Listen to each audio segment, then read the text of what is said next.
Lecture du livre du prophète Isaïe. Comme ils sont beaux sur les montagnes les pas du messager, celui qui annonce la paix, qui porte la bonne nouvelle, qui annonce le salut et vient dire à Sion: Il règne ton Dieu. Écoutez la voix des guetteurs. Ils élèvent la voix.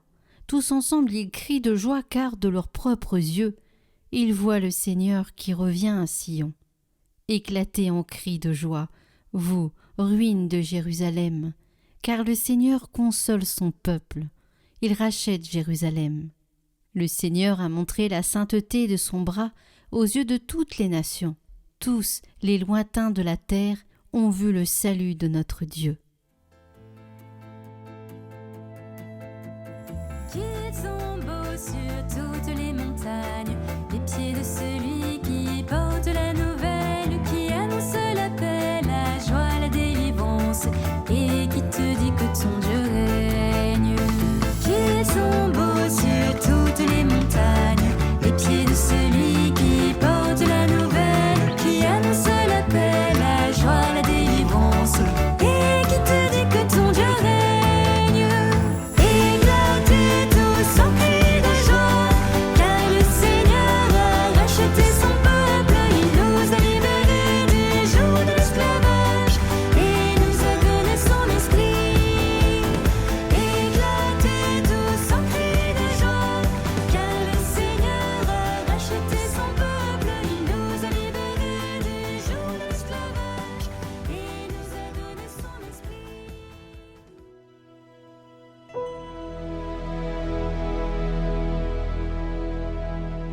La terre tout entière a vu le salut que Dieu nous donne.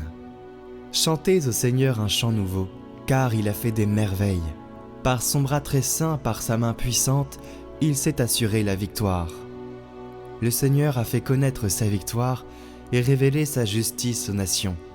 Il s'est rappelé sa fidélité et son amour en faveur de la maison d'Israël. La terre tout entière a vu la victoire de notre Dieu. Acclamez le Seigneur terre entière, sonnez, chantez, jouez. Jouez pour le Seigneur sur la cithare et tous les instruments.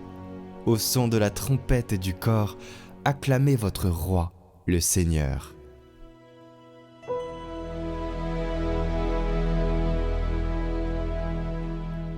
Lecture de la lettre aux Hébreux. À bien des reprises et de bien des manières, Dieu, dans le passé, a parlé à nos pères par les prophètes. Mais à la fin, en ces jours où nous sommes, il nous a parlé par son Fils, qu'il a établi héritier de toutes choses et par qui il a créé les mondes. Rayonnement de la gloire de Dieu, expression parfaite de son être. Le Fils, qui porte l'univers par sa parole puissante. Après avoir accompli la purification des péchés, s'est assis à la droite de la majesté divine dans les hauteurs des cieux, et il est devenu bien supérieur aux anges, dans la mesure même où il a reçu en héritage un nom si différent du leur. En effet, Dieu déclara-t-il jamais à un ange: « Tu es mon fils, moi, aujourd'hui, je t'ai engendré » ou bien encore: « Moi, je serai pour lui un père, et lui, pour moi un fils » À l'inverse, au moment d'introduire le premier-né dans le monde à venir, il dit que se prosternent devant lui tous les anges de Dieu.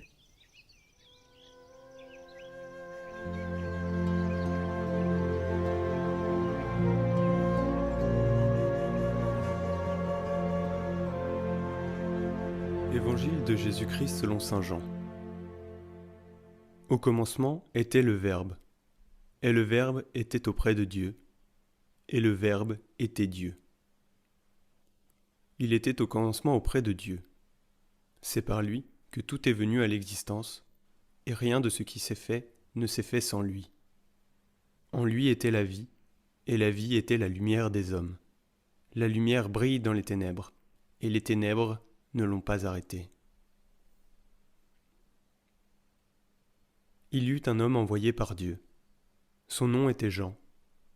Il est venu comme témoin pour rendre témoignage à la lumière, afin que tous croient par lui.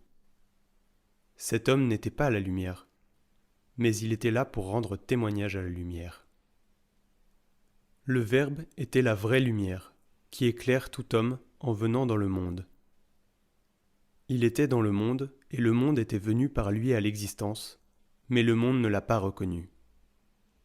Il est venu chez lui, et les siens ne l'ont pas reçu. Mais à tous ceux qui l'ont reçu, il a donné de pouvoir devenir enfants de Dieu, eux qui croient en son nom. Ils ne sont pas nés du sang, ni d'une volonté charnelle, ni d'une volonté d'homme. Ils sont nés de Dieu. Et le Verbe s'est fait chair, il a habité parmi nous, et nous avons vu sa gloire, la gloire qu'il tient de son Père comme Fils unique, plein de grâce et de vérité.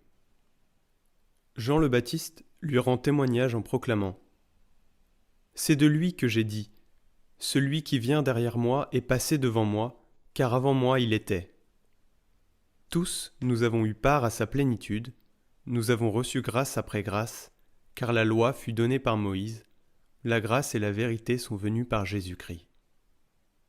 Dieu, personne ne l'a jamais vu. Le Fils unique, lui qui est Dieu, lui qui est dans le sein du Père, c'est lui qui l'a fait connaître.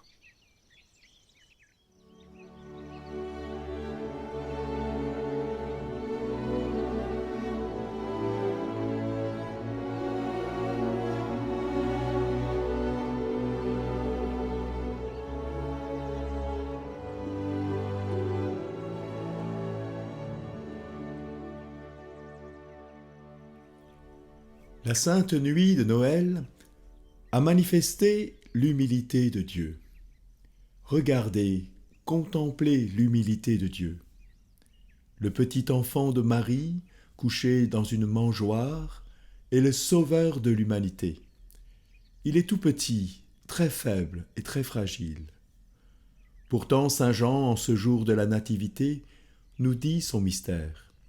Il est le Verbe de Dieu, parole du Tout-Puissant, par qui tout a été fait et sans qui rien n'existe. Au commencement était le Verbe, et le Verbe s'est fait chair. Chute vertigineuse du Très-Haut au tout petit homme. Cet abaissement proche du néant exprime tout l'amour de Dieu pour l'Adam, cette créature à qui Dieu a confié ce monde et qui malheureusement l'a conduite à la mort. Mais voilà que Dieu vient dans la chair d'Adam. Stupeur et terreur devant l'insondable mystère, mais aussi fascination. Voilà l'infini dans le fini, l'éternel dans le temps, le Tout-Puissant dans l'extrême fragilité d'un enfant, d'un bébé. La foi seule nous garde de faire de ce petit Jésus un objet de convoitise pour notre volonté de puissance, quand elle nous révèle en cet enfant de Marie le Fils de Dieu, le Verbe par qui nous existons. Ce Verbe nous donne l'être et le mouvement, mais aussi l'amour et la vérité, le désir de la justice et de la vérité, ainsi que toute autre vertu et qualité qui puisse orner notre âme créée à son image et à sa ressemblance. En ce jour de Noël, Dieu avec nous ouvre notre humanité à une espérance invincible. Que craindre, puisqu'il nous a révélé jusqu'à quelle folie Dieu a consenti pour sauver la créature. Car si le Verbe s'est fait chair, c'est aussi pour être capable de mourir, et ainsi vaincre ce qui a enfermé l'homme dans la peur et le désespoir, la puissance de la mort. En effet, la mort est incapable de maintenir en son pouvoir celui qui est la vie. Au contraire, en saisissant l'homme Jésus, un jour sur la croix, elle va connaître sa défaite définitive, quand le Verbe aura libéré sa puissance de vie au cœur des enfers, le séjour des morts. Alors, ceux qui gisaient dans l'ombre de la mort va voir se lever une grande lumière. Le soleil invaincu, le Christ, le Fils bien-aimé, Verbe du Père. Frères et sœurs, bien-aimés de Dieu, cette vie nouvelle, cette vie éternelle nous est donnée dans l'humilité d'un enfant pour dire que Dieu ne veut nullement nous contraindre à l'accepter, mais il demande notre consentement, notre confiance et notre foi pour réaliser l'impensable, l'irréalisable par les seules forces de l'homme, faire de l'homme un Dieu, ou plus exactement, faire de l'homme un avec Dieu dans l'amour et dans la vérité. De cette bonne nouvelle, vous êtes tous les témoins.